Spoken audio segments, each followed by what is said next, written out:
السلام علیکم ورحمۃ اللہ تعالی وبرکاتہ۔ الحمد للہ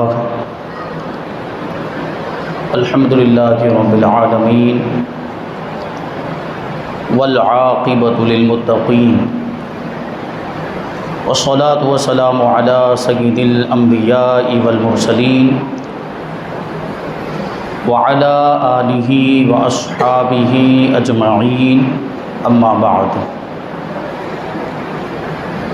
فاعوذ باللہ من الشیطان الرجیم، بسم اللہ الرحمن الرحیم۔ قل لا اسألکم علیہ اجرا الا المودۃ فی القربى۔ صدق اللہ مولانا العظیم وصدق رسولہ النبی الامین المتین الکریم، ونحن علی ذلک لمن الشاہدین والشاکرین والذاکرین والحامدین والحمد للہ رب العالمین۔ آئیے ہم اور آپ سب سے پہلے حضور سرور کائنات، فخر موجودات، باعث تخلیق کائنات، احمد مجتبی محمد مصطفیٰ صلی اللہ علیہ وسلم کی مقدس بارگاہ میں درود و سلام کا ہدیہ پیش کریں اور پڑھیں، اللہم صلی علی سیدنا و مولانا محمد معدن الجود والکرم وآلہ الکرام وابنہ الکریم وبارک وسلم، صلاۃ و سلاما علیک یا رسول اللہ صلی اللہ تعالی علیہ وسلم۔ عزیزان ملت اسلامیہ، آج ہم اور آپ یہاں پر ایک آقا اور ایک غلام کی بارگاہ میں خراج عقیدت پیش کرنے کے لیے جمع ہوئے۔ شہزادہ مولا کائنات، جگر گوشہ بطول، نواسہ رسول، امام حسن مجتبی رضی اللہ تعالی عنہ آقا ہیں، اور امام اہل سنت اعلیٰ حضرت امام احمد رضا خان فاضل بریلوی رضی اللہ تعالی عنہ ان کے غلام، اور اعلیٰ حضرت رضی اللہ تعالی عنہ خود اپنے ان آقاؤں کا تذکرہ یوں کرتے ہیں، کیسے آقاؤں کا بندہ ہوں رضا، کیسے آقاؤں کا بندہ ہوں رضا، بول بالے میری سرکاروں کے، بول بالے میری سرکاروں کے۔ اور وہ شعر تو بڑا مشہور ہے جو ہر سنی کو تقریباً یاد ہے۔ کون سا شعر؟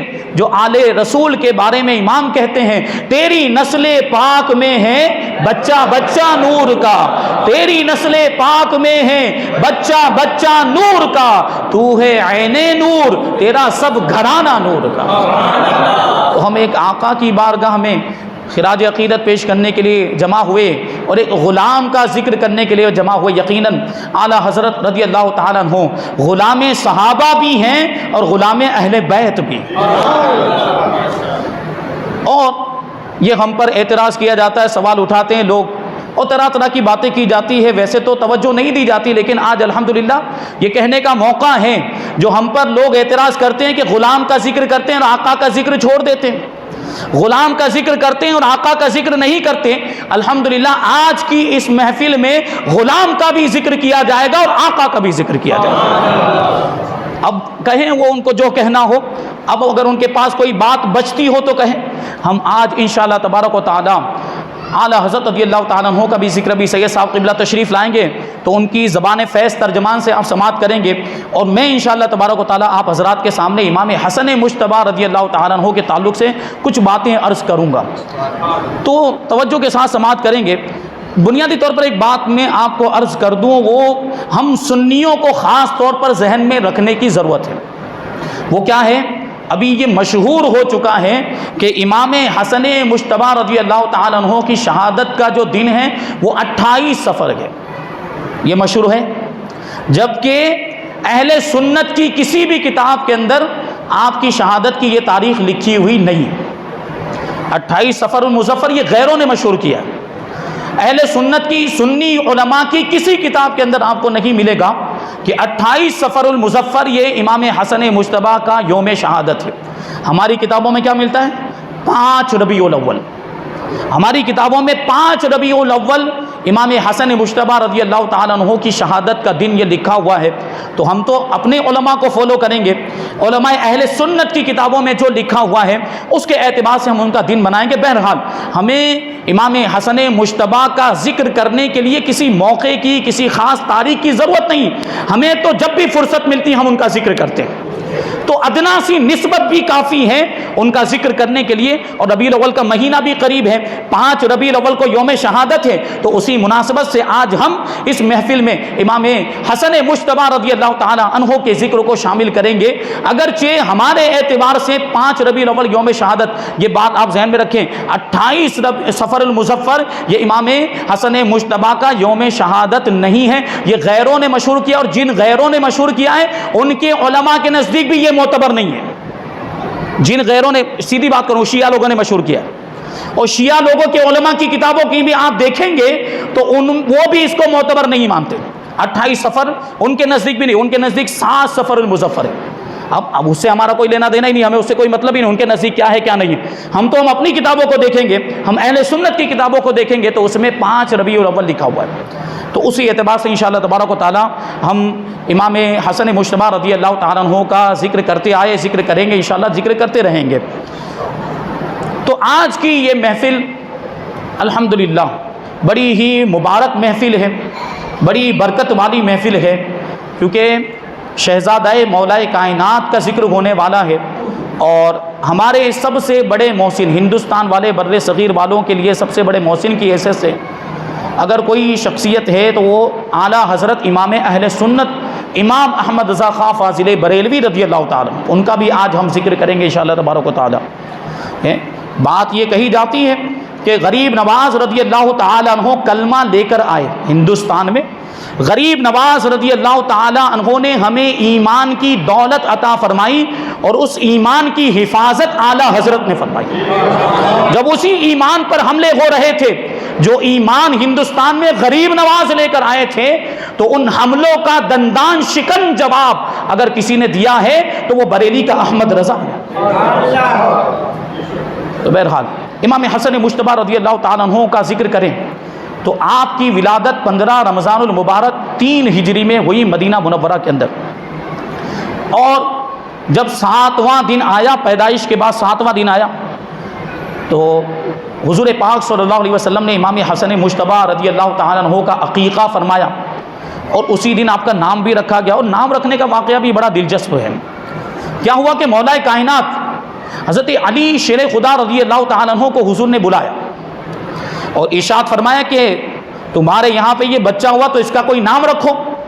تو مولا کائنات عرض کرتے ہیں کہ حضور آپ کے ہوتے ہوئے میں کیسے نام رکھ سکتا ہوں، آپ کے ہوتے ہوئے میں کیسے نام رکھ سکتا ہوں؟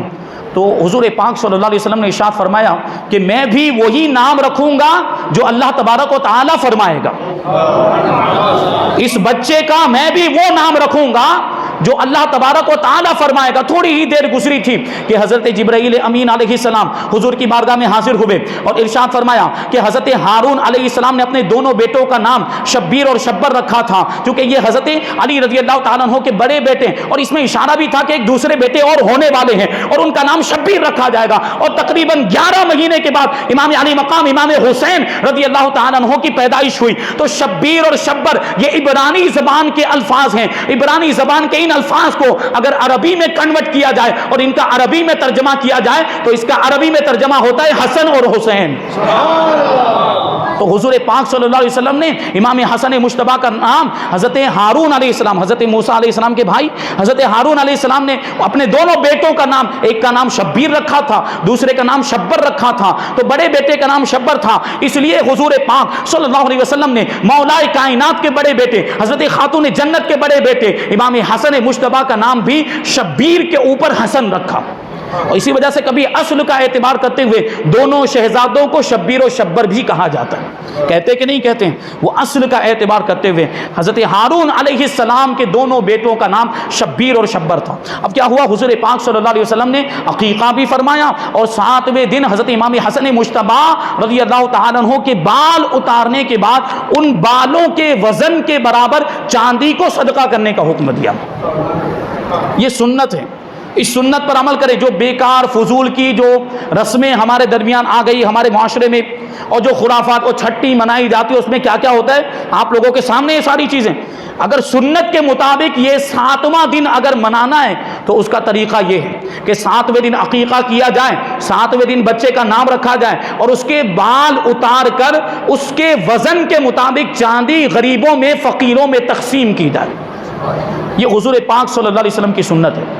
اب امام حسن مجتبی رضی اللہ تعالیٰ عنہ کی شان دیکھیں، بچپن ہی سے اللہ تبارک و تعالیٰ نے کیسی ذہانت عطا فرمائی تھی. حضور پاک صلی اللہ علیہ وسلم کا آپ نے حضور پاک صلی اللہ علیہ وسلم کی ظاہری زندگی کے آپ نے 7 سال پائے.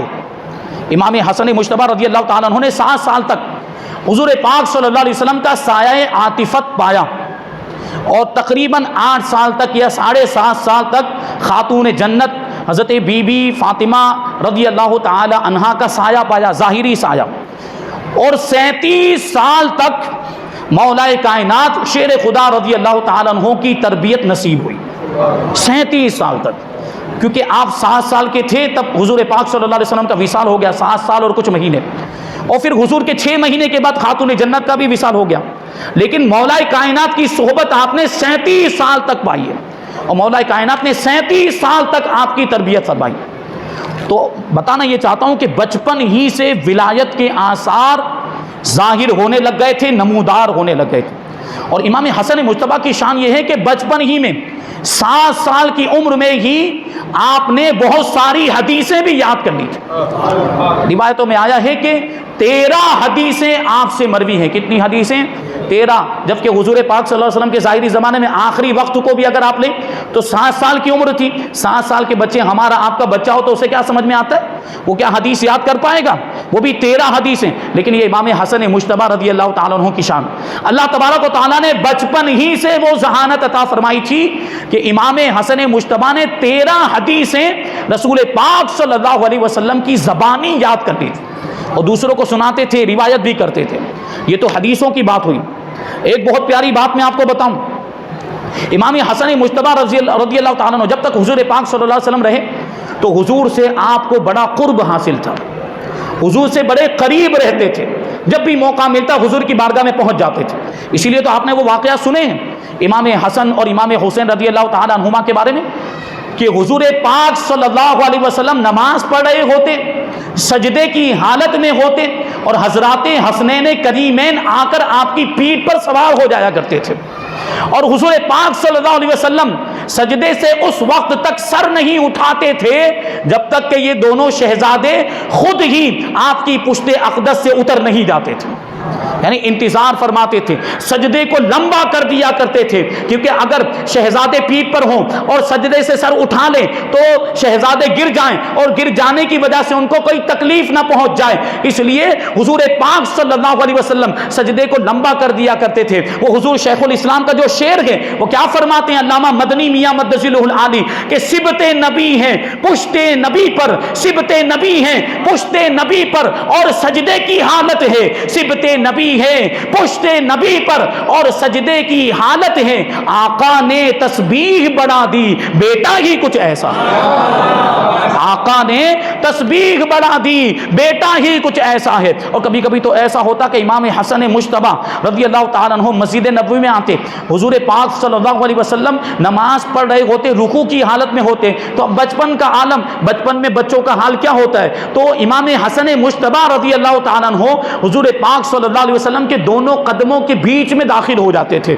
رکوع کی حالت میں حضور ہوتے، امام حسن مجتبی رضی اللہ تعالیٰ عنہ آتے اور حضور کے دونوں پاؤں کے بیچ میں داخل ہو جاتے، تو حضور پاک صلی اللہ علیہ وسلم ان کے لیے اپنے دونوں پاؤں کو کشادہ فرما دیا کرتے تھے. یہ حضور سے امام حسن مجتبی رضی اللہ تعالیٰ عنہ کا لگاؤ اور تعلق تو بڑی محبت تھی. اور امام حسن مجتبی رضی اللہ تعالیٰ عنہ اکثر و بیشتر حضور پاک صلی اللہ علیہ وسلم کی بارگاہ میں رہا کرتے تھے. تو ظاہر سی بات ہے حضور پر جو وحی نازل ہوتی تھی، قرآن پاک کی آیتیں نازل ہوتی تھی، وہ بھی سنا کرتے تھے. اور ذہانت کا عالم یہ کہ 7 سال کی عمر میں وہ آیتوں کو یاد کر لیا کرتے تھے، وحی الہی کو یاد کر لیا کرتے. پھر کیا کرتے؟ اپنے گھر واپس آتے اور خاتون جنت کو جو بھی آیت نازل ہوئی ہوتی وہ سنا دیتے تھے. کتنی پیاری بات. وہ چھوٹے سے بچے ہیں، ابھی سوچنے جیسی بات ہے، چھوٹے سے بچے ہمارے آپ کے 7 سال کے یا 6 سال کے بچے، ان کو اتنا شعور بھی نہیں، لیکن یہ امام حسن مجتبی جو حضور کے نواسے ہیں، مولا کائنات کے شہزادے، وہ وحی الہی کو یاد کر لیتے تھے اور اپنے گھر آ کر اپنی والدہ ماجدہ حضرت خاتون جنت فاطمہ الزہرا رضی اللہ تعالی عنہا کو وہ آیت سنا دیتے، وحی الہی جو اس دن نازل ہوئی ہوتی وہ سنا دیا کرتے. پھر کیا ہوتا؟ جب مولا کائنات شیر خدا رضی اللہ تعالیٰ عنہ گھر میں تشریف لاتے تو خاتون جنت اس دن جو آیت کریمہ نازل ہوئی ہوتی یا اس دن جو وحی کا نزول ہوا ہوتا وہ مولا کائنات کو سنا دیا کرتی تھی. اب مولا کائنات بھی سوچتے تھے کہ تعجب کی بات ہے، یہ خاتون جنت کو تو باہر جانے کا موقع نہیں ملتا، حضور کی بارگاہ میں تو یہ جاتی نہیں ہے، تو ان کو کیسے پتا چل جاتا ہے کہ آج یہ آیت کریمہ نازل ہوئی اور آج یہ وحی الہی کا نزول ہوا، ان کو کیسے پتا چل جاتا ہے؟ تو ایک دن مولا کائنات نے خاتون جنت سے پوچھ لیا کہ اے فاطمہ بتاؤ تمہیں یہ کیسے پتا چل جاتا ہے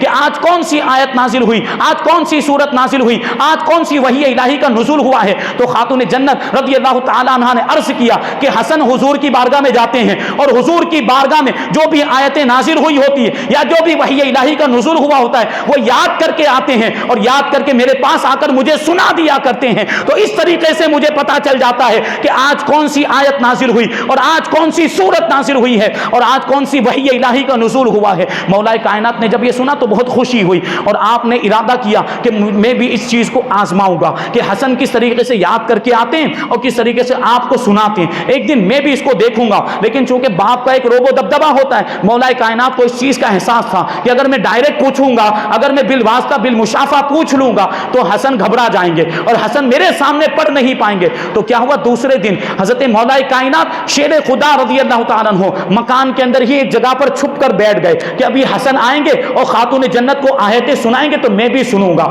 مولا کائنات رضی اللہ تعالیٰ عنہ چھپ کر بیٹھے ہوئے ہیں کہ امام حسن مجتبی اپنے معمول کے مطابق خاتون جنت کی بارگاہ میں آئے اور خاتون جنت نے کہا کہ آج کون سی آیتیں سن کر آئے، آج کون سی وحی الہی کا نزول ہوا، ذرا آج بھی تو سناؤ. حضرت امام حسن مجتبی رضی اللہ تعالیٰ عنہ نے ابھی سنانے کا ارادہ ہی کیا تھا کہ آپ کی زبان رک گئی، آپ سنا نہیں پائے. تو حضرت خاتون جنت نے ارشاد فرمایا کہ بیٹے سناتے کیوں نہیں، روزانہ کی طرح آیتیں جو یاد کر کے آئے ہو وہ سناتے کیوں نہیں؟ تو دیکھیں حسن مجتبی بچپن میں یہ فراست کا عالم اور بچپن میں ہی کشف کا عالم یہ تھا. امام حسن مجتبی اپنی والدہ ماجدہ کی بارگاہ میں عرض کرتے ہیں کہ اے میری ماں، اے میری والدہ ماجدہ، مجھے ایسا محسوس ہوتا ہے کہ میرا کوئی بڑا چھپ کر میری بات کو سن رہا ہے، اس کے روب و دبدبے کی وجہ سے میں بول نہیں پا رہا ہوں. میرا کوئی بڑا، میرا کوئی بزرگ میری بات کو سن رہا ہے اور اس کے روب و دبدبے کی وجہ سے میں بول نہیں پا رہا ہوں. اتنا سننا تھا کہ مولا کائنات پردے کے پیچھے سے باہر آ گئے اور اپنے بیٹے بے تحاشا اپنے بیٹے امام حسن مجتبی رضی اللہ تعالیٰ عنہ کے منہ مبارک کو چومنا شروع کر دیا. یہ بچپن ہی سے کیفیت اور بچپن ہی سے ذہانت کا یہ عالم تھا. ایک واقعہ میں آپ کو بتاؤں، بڑا ہی مشہور واقعہ ہے، آپ نے سنا ہوگا کہ ایک مرتبہ حضور پاک صلی اللہ علیہ وسلم وہ صدقے کی کھجوریں تقسیم کر رہے تھے. تو امام حسن مجتبی رضی اللہ تعالیٰ عنہ آئے. بچپن میں تو کیا پتہ چلتا ہے کیا صدقے کی کیا یہ، لیکن پھر بھی غور کریں گے اس میں بھی بڑی حکمت کے پہلے کیوں کھا لیا اور پھر حضور پاک صلی اللہ علیہ وسلم نے کیوں ارشاد فرمایا، تاکہ دوسروں کے لیے نصیحت ہو جائے اور امت کو اس کے تعلق سے ایک مسئلہ بھی معلوم ہو جائے. اب امام حسن مجتبی رضی اللہ تعالیٰ عنہ آئے، چھوٹی سی عمر ہے، وہ صدقے کی کھجوروں میں سے ایک کھجور کو اٹھا کر اپنے منہ میں رکھ لیا. حضور پاک صلی اللہ علیہ وسلم نے جیسے ہی دیکھا ارشاد فرمایا بخ بخ، نکالو نکالو، اس کو تھوک دو، یہ صدقے کی کھجور ہے. اور پھر آگے جو حضور نے جو جملہ ارشاد فرمایا اس پہ غور کرنے کی ضرورت. حضور نے کیا ارشاد فرمایا؟ اما شعورتا انا لا ناکل الصدقۃ، اے بیٹے، اے میرے شہزادے، کیا تمہیں یہ بات معلوم نہیں کہ ہم صدقہ نہیں کھاتے؟ اور پھر ایک دوسری روایت میں ہے حضور پاک صلی اللہ علیہ وسلم نے ارشاد فرمایا کہ اما شعورتا ان الصدقۃ لا تحل لآل محمد او کما قال علیہ السلام. حضور نے ارشاد فرمایا کہ بیٹے کیا تمہیں اس بات کا علم نہیں کہ صدقہ آل محمد کے لیے حلال نہیں ہے؟ آل محمد کے لیے، محمد صلی اللہ علیہ وسلم کی اولاد کے لیے صدقہ حلال نہیں، تو نکال کر پھینک دو. تو یہ تو بات آپ کو اتنی تو سمجھ میں آ گئی، لیکن اس میں جو پوائنٹ ہے، اس میں جو نقطہ ہے، اس پہ غور کرنے کی ضرورت ہے. علماء کرام نے ایک بات لکھی ہے کتابوں کے اندر کہ امام حسن مجتبی رضی اللہ تعالیٰ عنہ بچپن ہی کے زمانے میں ایام طفولیت ہی کے اندر لوح محفوظ کو ملاحظہ کر لیا کرتے تھے، لوح محفوظ کو پڑھ لیا کرتے تھے. تو اس کا ثبوت اس حدیث پاک سے ملتا ہے. کیوں، کیسے؟ اس حدیث پاک سے کیسے ثبوت ملتا ہے؟ تو علامہ ابن حجر عسقلانی رحمۃ اللہ تعالی نے اس حدیث کی تشریح کرتے ہوئے ارشاد فرمایا کہ امام حسن مجتبی کو دوسرے بچوں پر قیاس نہ کیا جائے. یعنی یہ نہ سوچا جائے کہ جیسے دوسرے بچے ویسے یہ بچے، یہ کوئی معمولی بچے نہیں ہیں. امام حسن مجتبی کو دوسرے بچوں پر قیاس نہ کیا جائے، کیونکہ یہ لوح محفوظ کو ملاحظہ کر لیا کرتے. تبھی تو حضور نے یہ جملہ ارشاد فرمایا. ڈائریکٹ حکم بتا دیتے کہ بیٹا نہیں کھانا چاہیے، صدقہ ہمارے لیے حلال نہیں، زکوٰۃ ہمارے لیے حلال نہیں، لیکن شروع میں کیا جملہ ارشاد فرمایا؟ بیٹا کیا تمہیں معلوم نہیں؟ یہ کس سے کہیں گے؟ جس کو پہلے سے معلوم ہو، غفلت کی وجہ سے مبتلا ہو رہا ہو، تو جو بات پہلے سے معلوم اس کو یاد دلانے کے لیے کہا جاتا ہے کیا تمہیں معلوم نہیں؟ اس کا مطلب کیا ہوا کہ امام حسن مجتبی کو یہ چیز پہلے سے معلوم تھی، لوح محفوظ پر ہی ملاحظہ کر لیا تھا. تو یہ شان ہے امام حسن مجتبی رضی اللہ تعالیٰ عنہ. تو بچپن ہی میں حضور پاک صلی اللہ علیہ وسلم سے بڑا قرب حاصل، اور پھر حضور پاک صلی اللہ علیہ وسلم سے نسبت، تعلق اور رشتہ ایسا کہ حضرت انس ابن مالک رضی اللہ تعالیٰ عنہ بیان کرتے ہیں کہ لوگوں میں حضور پاک صلی اللہ علیہ وسلم سے سب سے زیادہ مشابہت رکھنے والا اگر کوئی تھا تو وہ امام حسن مجتبی رضی اللہ تعالیٰ. لوگوں میں حضور کے سب سے زیادہ مشابہت رکھنے والے. اور مولا کائنات نے بھی خود ارشاد فرمایا اپنے بیٹوں کے بارے میں. کیا فرماتے ہیں کہ الحسن اشبہ برسول اللہ صلی اللہ علیہ وسلم ما بین الصدر الی الراس، کہ حسن، میرے جو حسن، میرے شہزادے، مولا کائنات خود کہہ رہے ہیں کہ میرے شہزادے سر سے لے کر سینے تک رسول پاک صلی اللہ علیہ وسلم کے سب سے زیادہ مشابہ. والحسن اشبہ بالنبی صلی اللہ علیہ وسلم ما کان الی اسفل من اسفل ذلک. اور امام حسین رضی اللہ تعالیٰ عنہ کی شان یہ ہے کہ امام حسین وہاں سے لے کر نیچے تک، یعنی پاؤں تک حضور پاک صلی اللہ علیہ وسلم کے سب سے زیادہ مشابہ. ایک مرتبہ حضرت سیدنا صدیق اکبر رضی اللہ تعالیٰ عنہ مسجد سے باہر تشریف لا رہے تھے، ساتھ میں مولا کائنات بھی تھے. جب باہر آئے تو دیکھا حضرت نعرہ تکبیر، نعرہ رسالت، مسلک اعلیٰ حضرت حضرت علامہ و مولانا سید طہور مصباحی صاحب قبلہ، علماء اہل سنت، نعرہ تکبیر، نعرہ رسالت تشریف رکھیں. اجازت. تو سیدنا صدیق اکبر رضی اللہ تعالیٰ عنہ مسجد نبوی سے باہر تشریف لائے اور مولا کائنات بھی ساتھ میں تھے. تو آپ نے دیکھا کہ امام حسن مجتبی رضی اللہ تعالیٰ عنہ بچوں کے ساتھ کھیل رہے. سیدنا صدیق اکبر رضی اللہ تعالیٰ عنہ نے کیا دیکھا کہ حضرت امام حسن مجتبی رضی اللہ تعالیٰ عنہ بچوں کے ساتھ کھیل رہے. تو اس وقت سیدنا صدیق اکبر رضی اللہ تعالیٰ عنہ نے یہ جملہ ارشاد فرمایا تھا کہ حسن رسول پاک صلی اللہ علیہ وسلم سے زیادہ مشابہت رکھتے ہیں، علی تم سے زیادہ مشابہت نہیں رکھتے. کیا ارشاد فرمایا کہ حسن حضور سے زیادہ مشابہت رکھتے ہیں. اسی لیے تو اعلیٰ حضرت رضی اللہ تعالیٰ عنہ نے کیا کہا، وہ دو اشعار حضرات حسنین کریمین رضی اللہ عنہما کے بارے میں ارشاد فرمائے کہ ایک سینے تک مشابہ، ایک وہاں سے پاؤں تک، ایک سینے تک مشابہ، ایک وہاں سے پاؤں تک.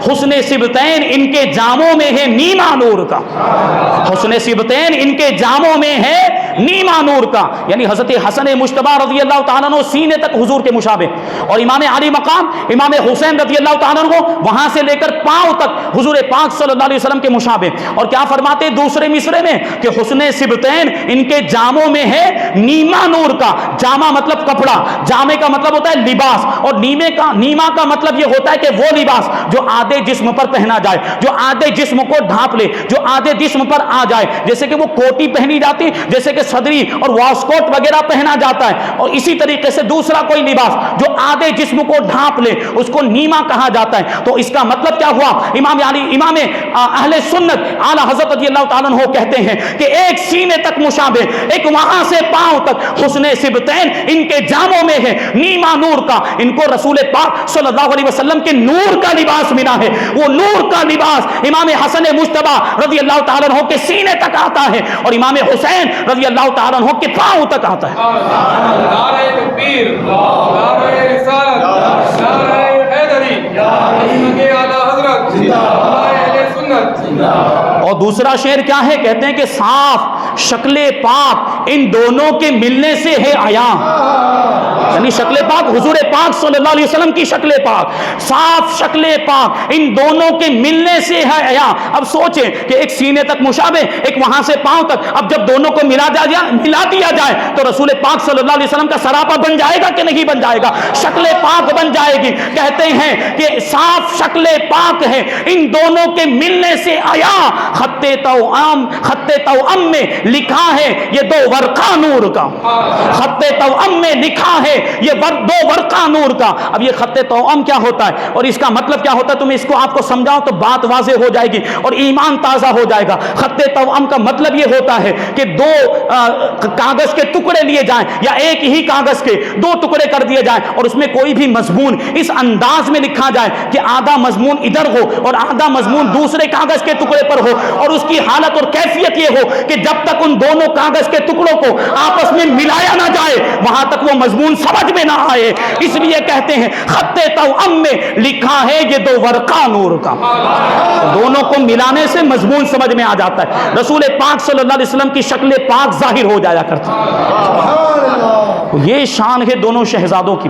اور امام حسن مجتبی رضی اللہ تعالیٰ عنہ کے بارے میں حضور پاک صلی اللہ علیہ وسلم نے کیا ارشاد فرمایا؟ بخاری شریف کے اندر بھی یہ روایت موجود، کیا فرماتے کہ ابنی ھذا سید ولعل اللہ ان یصلح بہ بین فئتین من المسلمین، کہ میرا یہ بیٹا سردار ہے۔ امام حسن کے بارے میں کیا فرمایا؟ کہ میرا یہ بیٹا سردار ہے اور ان قریب اللہ تبارک و تعالیٰ اس کے ذریعے سے مسلمانوں کے دو بڑے گروہوں کے درمیان صلح فرما دے گا۔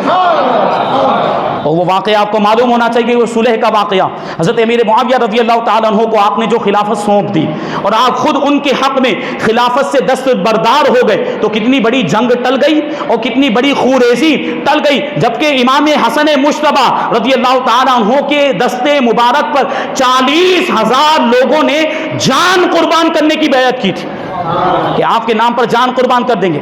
تو ادھر کوفے والوں نے اور ادھر کے جو علاقے والے انہوں نے امام حسن مجتبی کے دستے مبارک پر بیعت کی تھی، اور ملک شام والوں نے حضرت امیر معاویہ رضی اللہ تعالیٰ عنہ کے دستے مبارک پر بیعت کی تھی۔ دونوں کا سامنا ہوا، لیکن امام حسن مجتبی رضی اللہ تعالیٰ عنہ خلافت سے دستبردار ہو گئے، خلافت سونپ دی اور رسول پاک صلی اللہ علیہ وسلم کا معجزہ ظاہر ہوا، کیونکہ حضور نے تو بہت پہلے ارشاد اپنی ظاہری حیات میں ارشاد فرمایا تھا کہ میرا یہ بیٹا سردار ہے اور ان قریب اللہ تبارک و تعالیٰ اس کے ذریعے سے مسلمانوں کی دو بڑی جماعتوں میں صلح فرما دے گا۔ یہ حضور نے پہلے ہی مستقبل کی خبر دے دی تھی، یہ علم غیب نہیں تو اور کیا، حضور نے یہ بات پہلے ہی ارشاد فرما دی تھی۔ اور مسلمانوں کی خیر خواہی، اللہ تبارک و تعالیٰ کی رضا جوئی اور مسلمانوں کا خون نہ بہے، اس لیے امام حسن مجتبی رضی اللہ تعالیٰ عنہ نے جو صلح فرمائی اس کی برکت کیا ظاہر ہوئی، یہ بات میں آپ کو بتاؤں، اس کی برکت کیا ظاہر ہوئی۔ امام حسن مجتبی کو اس صلح کے بدلے میں اللہ تبارک و تعالیٰ نے کون سا مرتبہ عطا فرمایا؟ اعلیٰ حضرت رضی اللہ تعالیٰ عنہ فتاوی رضویہ شریف کے اندر ارشاد فرماتے ہیں کہ اس صلح کی برکت سے جو آپ نے حضرت امیر معاویہ رضی اللہ تعالیٰ عنہ کے ساتھ کی تھی، اس صلح کی برکت سے اللہ تبارک و تعالیٰ نے امام حسن مجتبی رضی اللہ تعالیٰ عنہ کی اولاد میں غوثیت کبریٰ کا مرتبہ رکھ دیا۔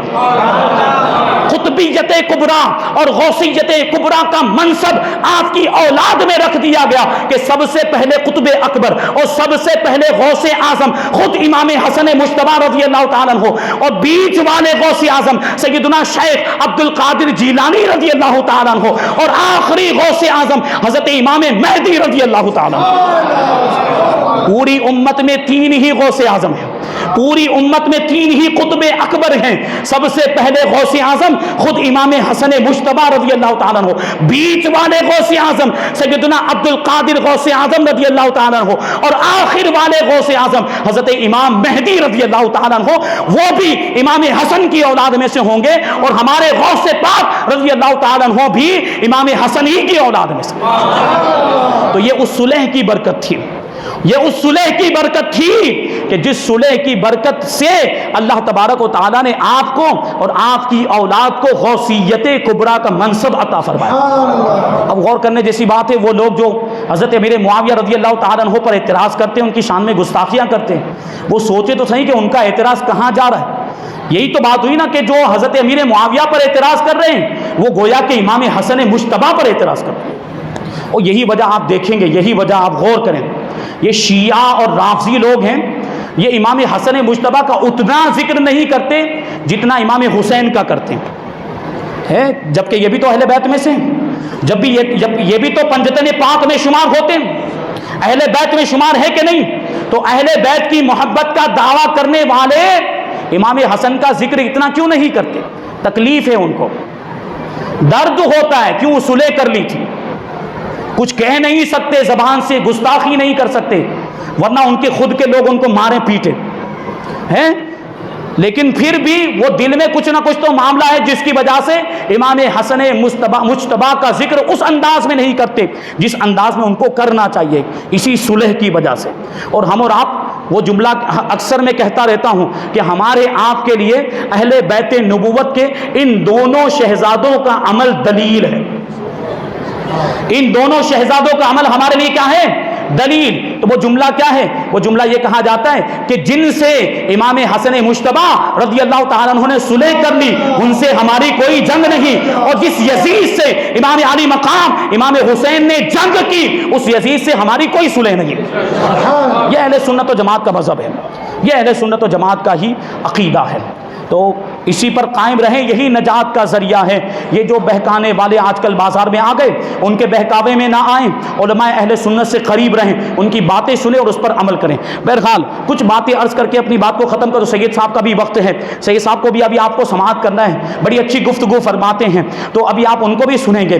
دیکھیں امام حسن مجتبی رضی اللہ تعالیٰ عنہ، آپ کی شہادت کیسے ہوئی؟ آپ کو زہر دیا گیا، پہلی مرتبہ شہد میں ملا کر زہر دیا، جس کی وجہ سے بہت بے قراری کی کیفیت پیدا ہو گئی، پوری رات بے چینی میں گزری۔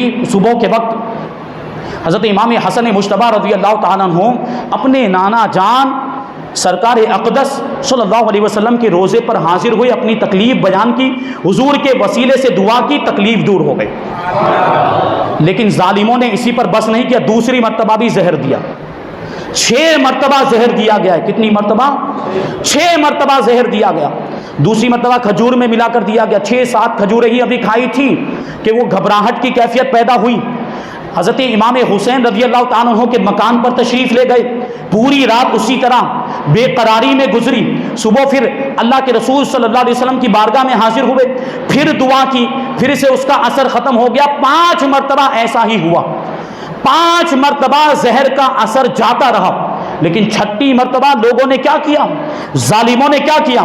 6ٹھی مرتبہ ہیرے کی کنی جو پیسی ہوئی تھی، ہیرے کی کنی کا کیا مطلب ہوتا ہے یہ صورت والوں کو تو بتانے کی ضرورت ہی نہیں۔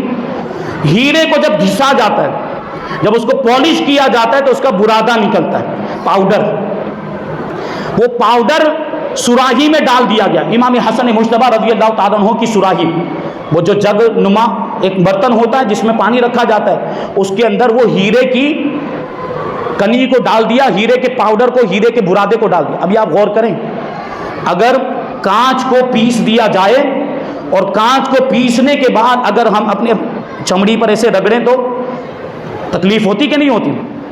اور اگر جسم کے اندر چلی جائے تو کتنی تکلیف ہوگی. یہاں تو کس چیز کی بات چل رہی؟ ہیرے کی، جو دنیا کے اندر سب سے زیادہ ٹھوس چیز مانی جاتی ہے. سب سے زیادہ سولڈ چیز اگر کوئی ہے تو وہ ہیرا ہے. اب سوچے کہ اس کا برادہ اور اس کا پاؤڈر وہ سراہی میں ڈال دیا. امام حسن مجتبیٰ نے بے خبری میں وہ پانی پی لیا، اور جیسے ہی پیا گلے سے لے کر ناف تک ایسا محسوس ہو رہا تھا کہ یہ پورا حصہ پھٹ گیا ہو، دل کے ٹکڑے ٹکڑے ہو گئے اور قے ہونے لگ گئی، اور قے کے اندر بھی جگر کے ٹکڑے باہر نکلنے لگ گئے. دست بھی شروع ہو گئے، اور دست میں بھی انتڑیوں کے ٹکڑے کٹ کٹ کے نکلنے لگ گئے. 40 دن تک یہ کیفیت رہی، 40 دن تک اس تکلیف میں رہے، اور آخرکار 5 ربیع الاول کو آپ کی شہادت ہو گئی. جب شہادت کا وقت قریب آیا تو امام حسین رضی اللہ تعالیٰ عنہ امام حسن کی بارگاہ میں پہنچے اور پوچھا کہ برادر اکبر، آپ کو یہ زہر کس نے دیا ہے مجھے بتائیں. تو امام حسن مجتبیٰ رضی اللہ تعالیٰ عنہ نے پوچھا کہ کیا آپ اس کو قتل کر دیں گے؟ تو امام حسین کہتے ہیں ہاں بے شک میں اسے قتل کر دوں گا. تو امام حسن مجتبیٰ نے اس وقت جو جملہ ارشاد فرمایا تھا نوٹ کرنے کے قابل ہے. امام حسن مجتبیٰ رضی اللہ تعالیٰ عنہ، دیکھیے یہ رسول پاک صلی اللہ علیہ وسلم کی آل، یہ اہل بیت نبوت، اور ان کی شان کیا ہے کہ قادر ہونے کے باوجود بدلہ نہیں لیتے، قدرت ہونے کے باوجود بدلہ نہیں لیتے. امام حسن مجتبیٰ رضی اللہ تعالیٰ عنہ نے ارشاد فرمایا کہ اگر جس کے بارے میں میرا گمان ہے کہ اس نے مجھے زہر دیا، اگر وہی مجھے زہر دینے والا ہے تو اللہ تبارک و تعالی منتقم حقیقی ہے. حقیقت میں انتقام لینے والی ذات پروردگار کی ہے، اور اس کی پکڑ بہت سخت ہے. میری جانب سے وہ انتقام لے لے گا، میری جانب سے وہ بدلہ لے لے گا. لیکن اگر جس کے بارے میں میرا گمان ہے کہ اس نے مجھے زہر دیا، اگر حقیقت میں مجھے زہر دینے والا وہ نہیں ہے تو میں نہیں چاہتا کہ میری وجہ سے کسی بے قصور کو قتل کیا جائے. نہیں بتایا، امام حسن مجتبیٰ نے نہیں بتایا کہ زہر دینے والا کون ہے. اور سوچنے جیسی بات ہے کہ خود امام حسن مجتبیٰ نہیں بتا رہے، اور خود امام حسین کو بھی نہیں پتا، اور ان دونوں کے شہزادوں کو بھی نہیں پتا. یہ 1400 سال کے بعد آنے والوں کو کیسے پتا چل گیا؟ یہ 1400 سال کے بعد آنے والوں کے، یہ بعد میں آنے والوں کو کیسے پتا چل گیا کس نے زہر دیا تھا؟ طرح طرح کی باتیں کی جاتی ہیں، اشارے کنائے میں معاذ اللہ بزرگوں پر یہ الزام لگایا جاتا ہے، جبکہ خود امام حسن مجتبیٰ نے نہیں بتایا، اور امام حسین کو بھی نہیں پتا، ان کے شہزادوں کو بھی نہیں پتا. یعنی کیا مطلب؟ آپ غور تو کریں کہ اگر ان کو پتا چل گیا ہوتا تو اپنی زندگی میں شرعی مواخذہ نہیں فرماتے، شرعی پکڑ فرماتے، شریعت کا جو حکم ہوتا وہ نافذ کرتے. لیکن ہوا ایسا نہیں ہوا. اس کے بارے میں بڑی باتیں مشہور، ایک بات یہ مشہور مورخین نے لکھ دی یہ بات.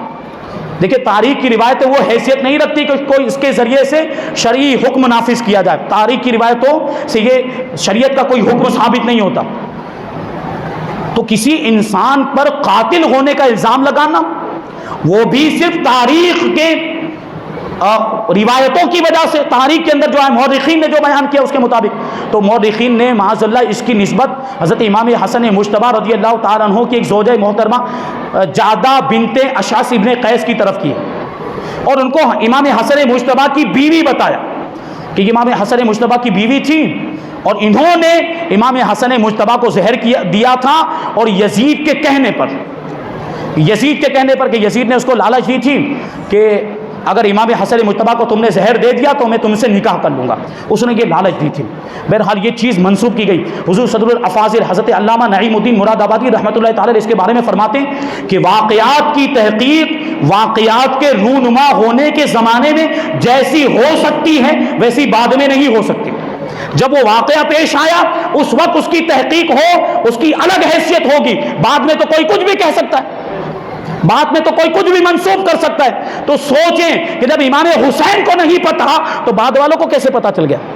جب ان کے شہزادوں کو، امام حسن کے شہزادوں کو بھی نہیں پتا اور امام حسین کے شہزادوں کو بھی نہیں پتا، یہ 1400 سال کے بعد آنے والوں کو پتا چل گیا ہے. پتا نہیں کیسا علم رکھتے ہیں اور کیسی ان کی سوچ ہے اور کیسا مطلب نیٹ ورک ہے کہ کہاں سے لے کر آ گئے.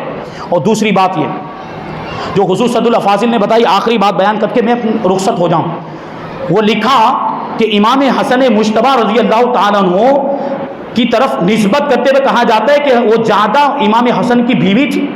تو ہم کیسے یہ سوچ سکتے ہیں، کیسے یہ گمان کر سکتے ہیں کہ امام حسن کی زوجیت کا شرف جس کو ملا ہو، امام حسن کی بیوی ہونے کی فضیلت جس کو ملی، وہ ایسی خیانت کرے؟ یہ گمان کیا جا سکتا ہے؟ ارے ان کا معاملہ یہ تھا، امام حسن مجتبیٰ کے بارے میں بیان کیا کہ کثیر التزوج تھے، یعنی بہت زیادہ نکاح کیا کرتے، نکاح کرتے پھر طلاق دے، ایک دو دن کے بعد طلاق دے دیا کرتے تھے، نکاح کرتے پھر خود مولا کائنات امیر المؤمنین شیر خدا حضرت علی رضی اللہ تعالیٰ عنہ لوگوں سے فرمایا کرتے کہ حسن کے نکاح میں اپنی بیٹیاں نہ دو، یہ بہت زیادہ طلاق دے دیا کرتے ہیں، ایک دو دن رکھتے ہیں پھر طلاق دے دیا کرتے ہیں۔ تو لوگ کہتے کہ نہیں، ہم تو کنیز بنانا چاہتے ہیں، اپنی بیٹیوں کو ان کی غلامی میں دینا چاہتے ہیں، اور رسول پاک صلی اللہ علیہ وسلم سے رشتہ جوڑنا چاہتے ہیں، حضور کے خاندان سے تعلق پیدا کرنا چاہتے ہیں، اس لیے ہم اپنی بیٹیوں کو ان کے نکاح میں دیتے ہیں۔ اور یہ بات بیان بھی کی گئی، حضرت شاہ عبد العزیز محدث دہلوی رحمۃ اللہ تعالی علیہ نے اس کو لکھا کہ حضرت امام حسن مجتبیٰ رضی اللہ تعالیٰ عنہ سے بھی یہ بات پوچھی گئی تھی کہ آپ اتنا زیادہ نکاح کیوں کرتے ہیں، اور نکاح کرنے کے بعد 2-3 دن میں طلاق کیوں دے دیا کرتے ہیں؟ تو امام حسن مجتبیٰ رضی اللہ تعالیٰ عنہ نے اس کا مقصد بیان کیا۔ آپ نے ارشاد فرمایا، میں اس لیے ایسا کرتا ہوں تاکہ زیادہ سے زیادہ لوگوں کو حضور پاک صلی اللہ علیہ وسلم کے رشتے کا شرف اور فضیلت حاصل ہو جائے، حضور سے ان کا رشتہ جڑ جائے اور وہی رشتہ قیامت میں ان کے کام آئے، یہ مقصد تھا۔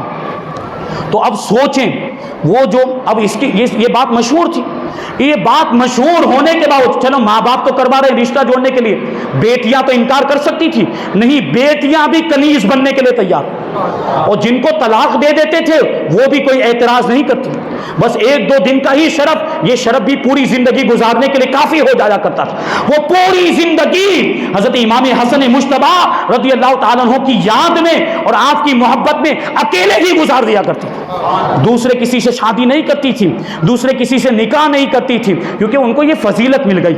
امام حسن مجتبیٰ کی زوجیت تو سوچیں کہ جن خواتین کا یہ تصور ہو کہ بس ان کو کنیز بننے کا موقع مل جائے اور زوجیت کا شرف حاصل ہو جائے، بیوی ہونے کی فضیلت حاصل ہو جائے، ان بیویوں کے بارے میں یہ کیسے گمان کیا جا سکتا ہے کہ وہ زہر دیں، وہ بھی کیسی شخصیت کو، شہزادہ رسول کو اور خاتون جنت کے جگر گوشے کو زہر دے دیں، یہ تصور ہی نہیں کیا جا سکتا۔ بہرحال اس کی کوئی صحیح سند نہیں، یہ بات جو بیان کی جاتی ہے اس کی کوئی صحیح سند نہیں ہے، صرف تاریخی بات ہے، مورخین نے اس کو بیان کر دیا، اور تاریخ کی روایتوں کی وجہ سے شریعت کا کوئی حکم ثابت نہیں ہوتا، کسی کو قاتل نہیں کہا جا سکتا اور قتل کی سزا بھی نافذ نہیں کی جا سکتی۔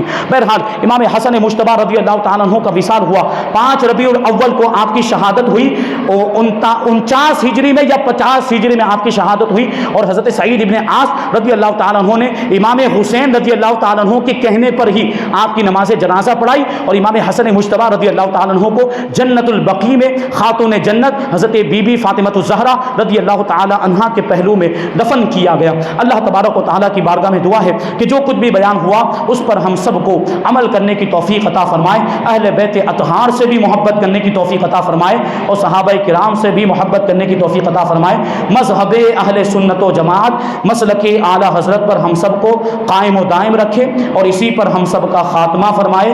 وما علینا الا البلاغ۔ السلام علیکم۔